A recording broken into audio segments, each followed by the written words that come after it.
Good morning. We're at another day. It's still morning. I actually managed to make it before the morning was finished. Sometimes it's hard to get everything put together and get ready to do your video.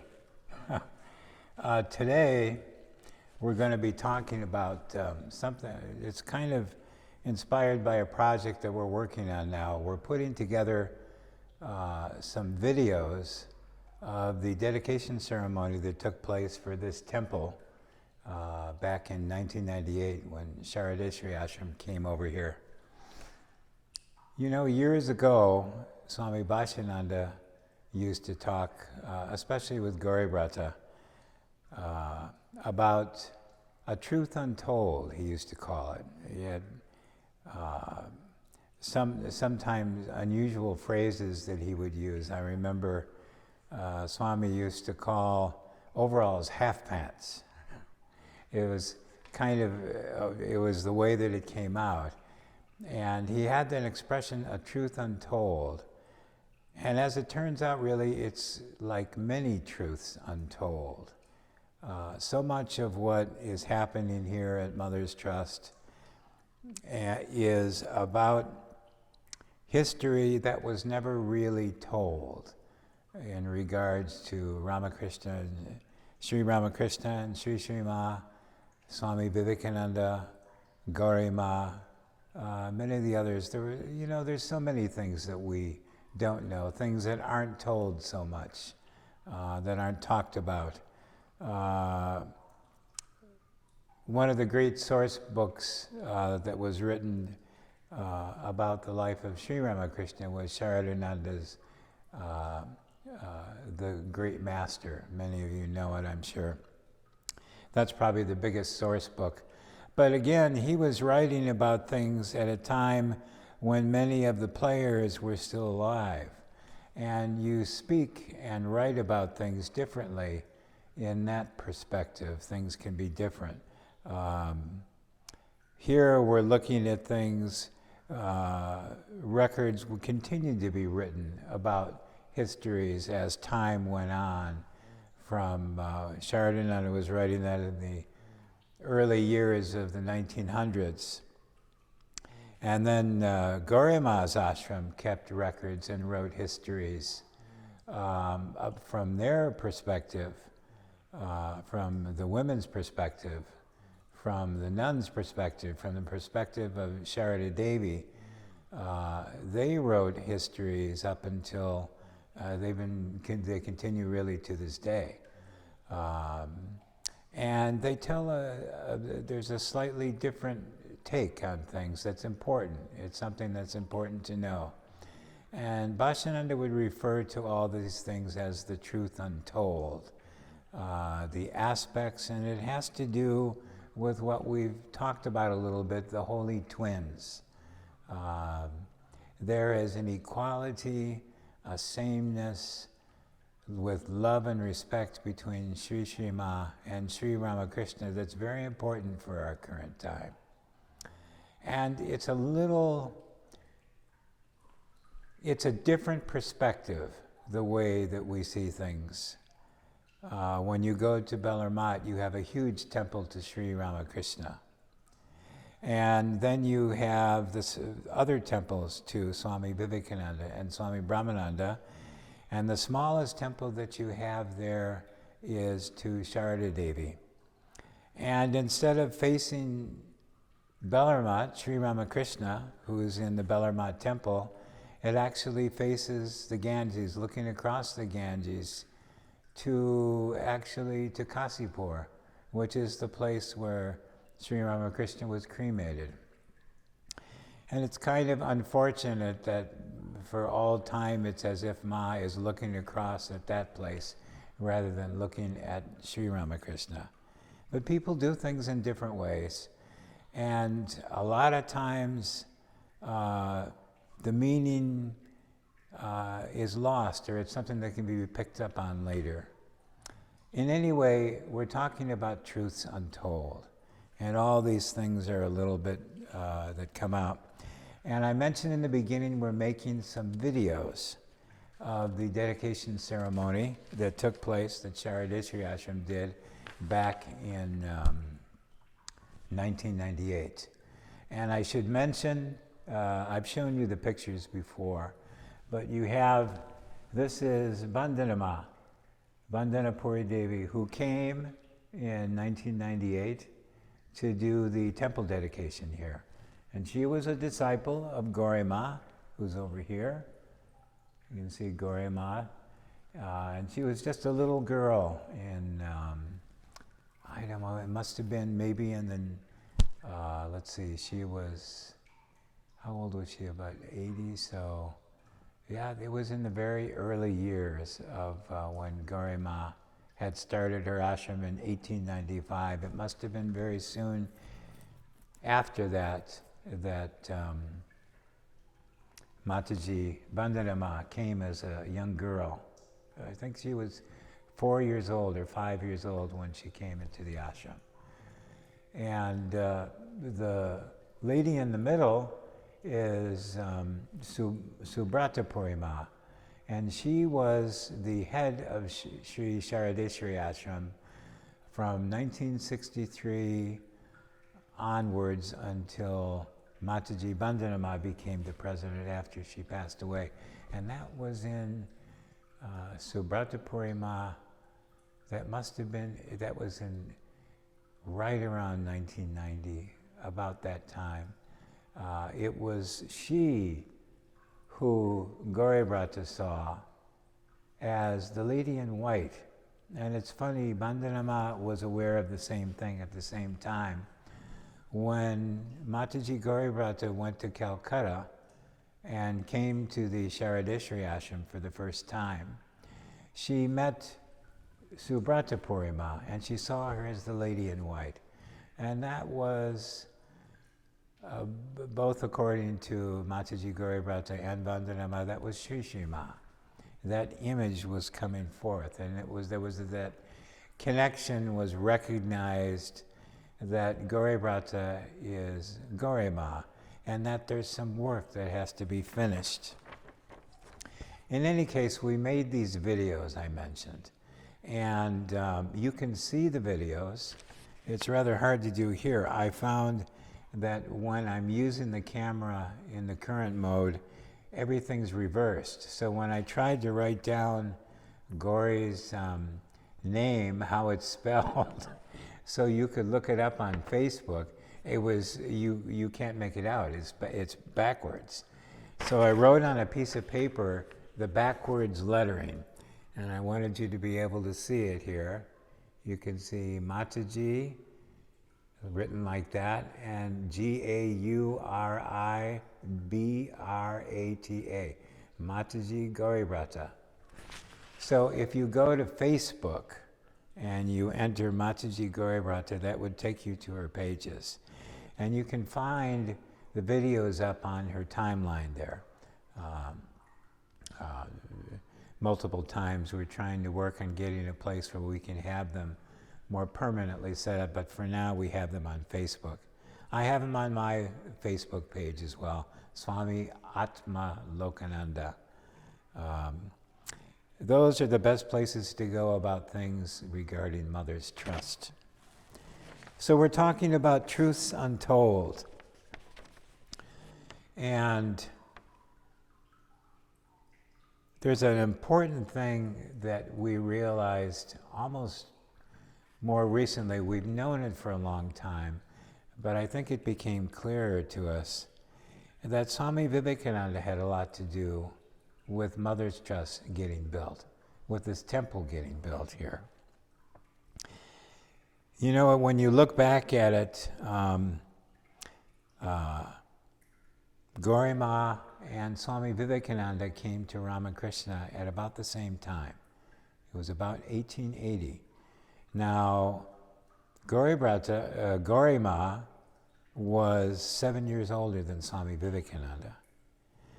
And so Swami Vivekananda, I believe he was 18 when he came to Ramakrishna, so Gorima was about 26 at the time when they met. Now, she had been initiated by Ramakrishna at the age of 10.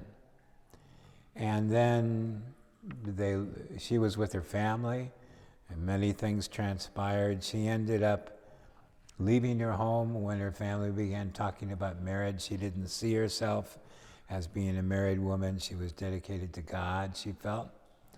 And she ended up following the time-honored tradition of the holy people who decide that they will renounce the world. And she left her home and began a wandering life of a pilgrim. She wandered in the Himalayas, she wandered all over India, visiting holy places, Gorima, when she was like 15, and had many experiences, and she learned that routine of a wandering life and baking your food. And she disguised herself as a man when she traveled. Her features are rather strong, masculine-like, and with a minimum effort she could disguise herself. And she also carried a knife with her as well, in case she ever ran into difficulties, which unfortunately could and did happen. Yet she was tough and she was strong, and usually people would run away when they came in contact with Gorima with some kind of bad intention or something. That's who she was. She was very strong. Anyway, she came back to Calcutta when she was she must have been about 26. And it was about that time she returned to Calcutta, though I think in the books it says 22. I thought maybe the timing is a little off. We're going to have to look at the histories. But she was 7 years older than Swami Vivekananda, and they both came about 1880. At that time frame, in there, they both came. Vivekananda met him for the first time. Gauri Ma returned to Calcutta, not knowing Ramakrishna was there, but ending up finding him through relatives of hers, and realizing they both, Ramakrishna knew it, Gauri Ma realized that this was the same man who had initiated her. Well, Gauri Ma began staying at Dakshineshwar, where Ramakrishna was. Sharada Devi was there at the time. Ramakrishna and Sharada Devi, Sri Ma, the holy twins, were together there. Sri Ma lived in that little Nahabat place that was next door to the compound of the Kali temple, and Ramakrishna had a corner room there in the compound. And she would do some things for him and everything, but the whole system and the way women are kept in the background so much in the culture, it was a very difficult life that Holy Mother had.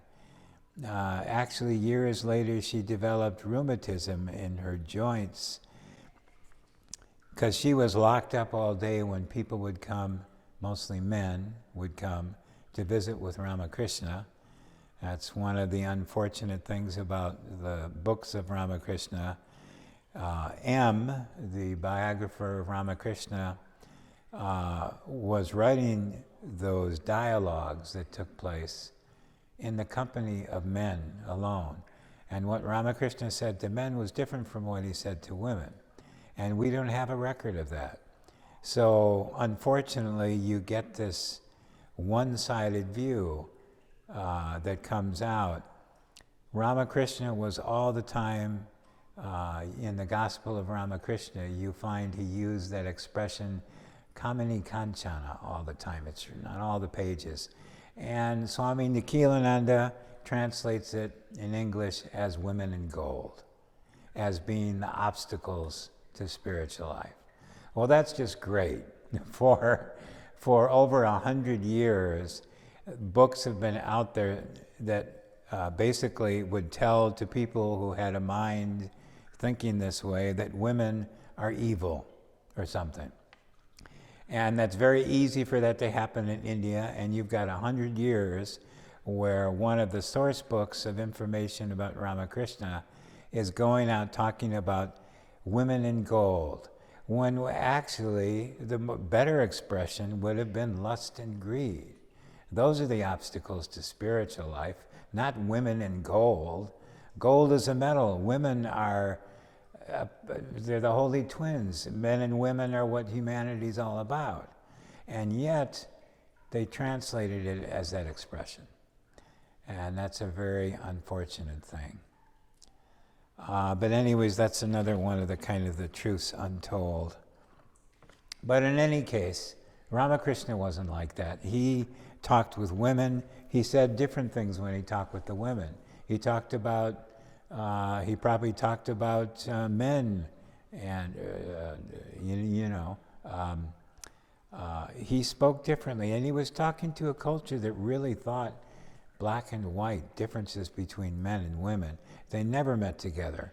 They were separate, etc. Women stayed inside the house. Men went out into the world. A very different kind of world that unfortunately you see a lot of it around the world. And that, I believe, has to change. And it is changing. You're seeing that in today's world economy, women are earning more money than men tend to earn in the everyday kind of jobs that people get. There's more employment for women and the skills that they have than men. And I think over time, that's going to change the world. That's one of the things I think that Ramakrishna came for. It's what he did in his spiritual life. In any case, Swami Vivekananda and Gauri Ma came to Ramakrishna about the same time. They knew one another. I think they had a profound love and respect for one another as well. And that's something you don't read about so much. When Vivekananda was over in America, Ramakrishna, it was in 1886 when he passed away. And that was a difficult time for Sri Ma, a difficult time for Swami Vivekananda and for Gauri Ma, for all of them. It was a difficult time. But especially for Sharada Devi, she had Sri Ma, she was kept isolated even when they were at Dakshineshwara. When Ramakrishna spent his last days in Kasipur, she was kept locked up in a cellar all day. She could only come out at night. And there are other things that we're told about things that happened at that time. We've even heard it that there were those who thought that when Ramakrishna passed away, that it would have been proper for Sharada Devi to sati, which, sounds crazy. It was actually at that time when when Sri Ma was going through that, after Ramakrishna passed away, she had a vision, a dream, where Gorima, where Sri Ramakrishna came to her. She didn't know what to do. People wanted her to take off her bangles and her jewelry and the red bordered cloth, signs of a married woman. You're supposed to be a widow now. And you live like a widow. You beg your food. That's what was expected in the Orthodox quarters of the culture. And she was terrified of that stuff, as she would be. And Ramakrishna came to her and said, talk to Gorima. And Gorima will give you a different perspective. And Gorima did that and said, what? Cutting your hair? Taking off the red bordered cloth, the jewelry? Whereas Sri Ramakrishna gone, he's gone from one room to another. And you're talking as if he's not here. He's here all the time. So she kept all of those things. And there were people who complained about it and thought it was wrong. But she did it. And Gorima was very helpful throughout Sri Ma's life. But in any case, it was difficult for all of them. Gorima did tapasya, as was her wont. Yet Ramakrishna had told her in his life that she would work with women. And after Ramakrishna's passing, she went out and did sadhana. She must have been coming back and forth. She knew Sharada Devi. She looked after her when she would come. And Sharada Devi reminded her at one time what Ramakrishna had said to her about that her job was to work with women. And slowly, after Ramakrishna's passing, by 1895, Gauri Ma started. Sri Ramakrishna passed away in 1886. Gauri Ma wandered around for a while doing tapasya, but then she started the women's work and started the Verst Ashram for women in 1895. So that was his life. For Swami Vivekananda, after Ramakrishna's passing, it was a very stressful time. And look what happened to him. I mean, he went wandering about India, and he feels compelled to come to this Parliament of Religions in Chicago. The other people who were Ramakrishna's disciples barely knew where he was. He was gone, he was off the maps, and all of a sudden he becomes this big smash sensation in America, in Chicago, at the Parliament of Religions. And that's when people hear about him again. And he comes back, he stays in the West. That's a whole different story from what Sri Sri Ma was experiencing with Gorima. And all the others, they all had different kinds of experiences. But the thing is, Swami Vivekananda and Gorima were close. When Vivekananda was in America, he told his brother monks in letters that he was writing back. He said, "Where is Gorima? We should start work for women, and I will raise the funds," he said. "I will raise the funds for this work." And so, whereas Gorima, with her help and some of the others, start the women's work like this. Well, that was in 1895, the same year that Gauri Ma started the Sharadeshwari Ashram for women. And she took no help. She took donations, but she did not have any help from the monks, and she didn't want any help from the monks. She wanted to do the women's work herself. When Vivekananda returned, if he had collected funds, they never went to Gorima for the sake of that work. We don't know exactly all the reasons why. Vivekananda and Gorima were close, as they all were. But unfortunately, the relationships between Gorima's work and the organization that Vivekananda started, the Ramakrishna Mission, it became soured over time. And that really had quite an effect on the histories that were written. You find even in a time period where there were even things like pictures, and the stories about Ramakrishna that concerned Gorima were taken out of literature that had been written because they felt the way that they did. Anyway, that's a kind of another story. But in any case, we'll kind of end with this for today.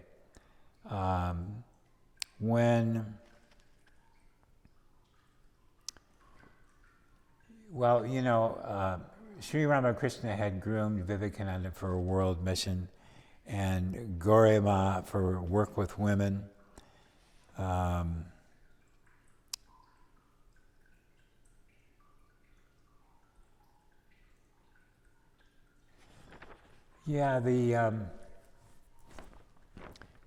Vivekananda had said that he would help Gauri Ma raise funds.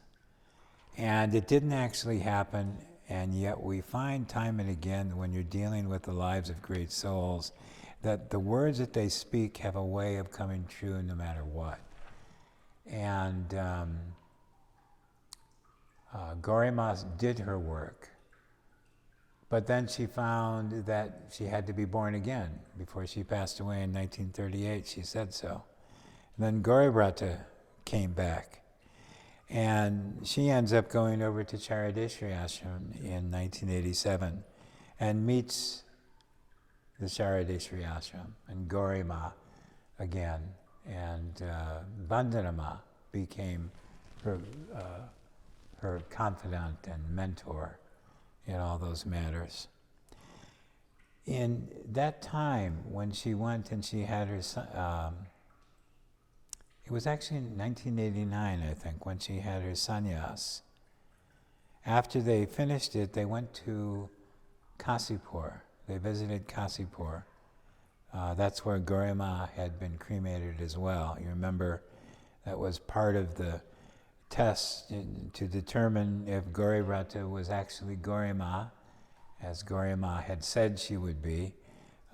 She had to walk the route that Gauri Ma had gone to her cremation, which Gauribrata did.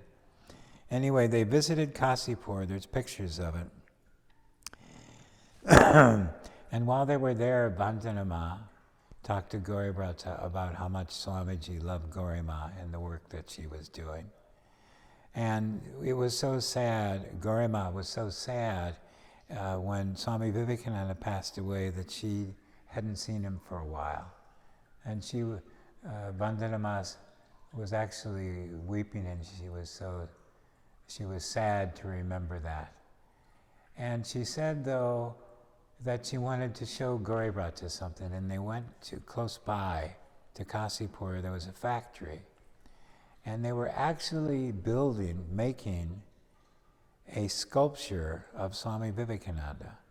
That Swami Vivekananda statue is at the Hindu temple in Chicago now. It was made in India. It was supposed to go to Chicago. This was back at that time. That was when it was at that time, because Vandanama took Gauribrata to the factory, and they could see, they showed there was a box on the shelf that they took down that was Vivekananda's head and other parts, because it hadn't been put together. I believe it must have been shipped in separate parts and then put together once it got here. But this is a statue that's about 20 foot tall. You can see it at the Hindu temple. They made a Vivekananda center there.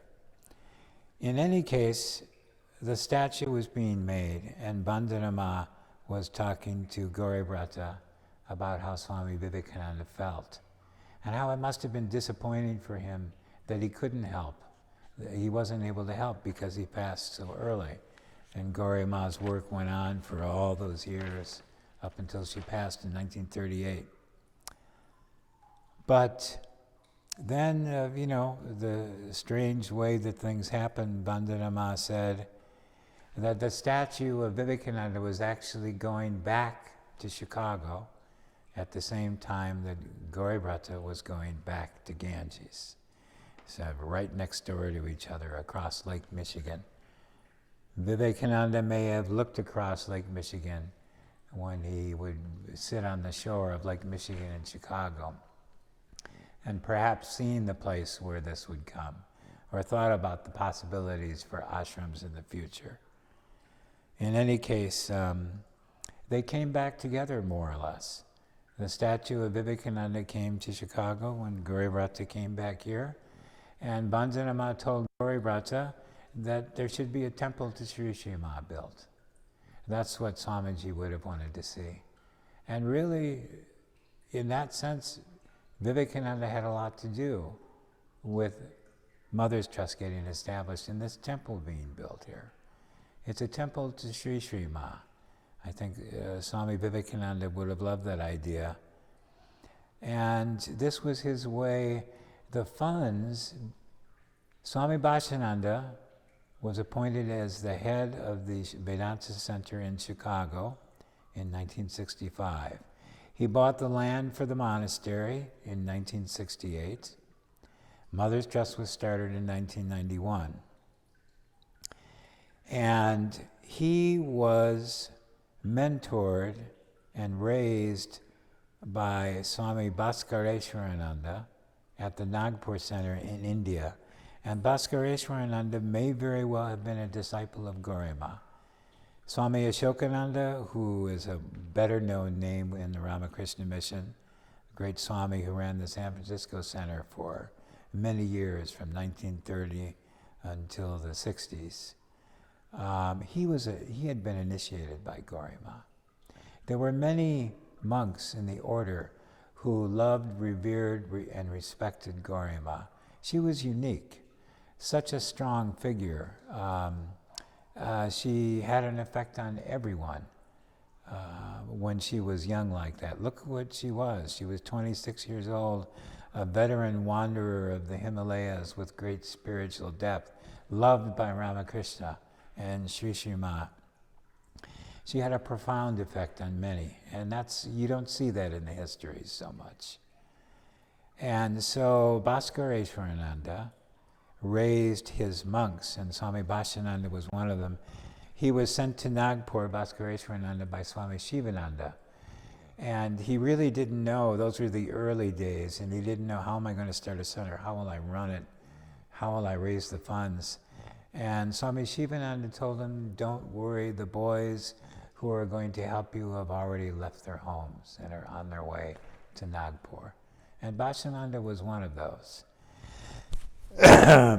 There was another Swami who was there, who came, who wrote in Marathi that book that we later translated, the Gorima book, Gorima, monastic disciple of Sri Ramakrishna.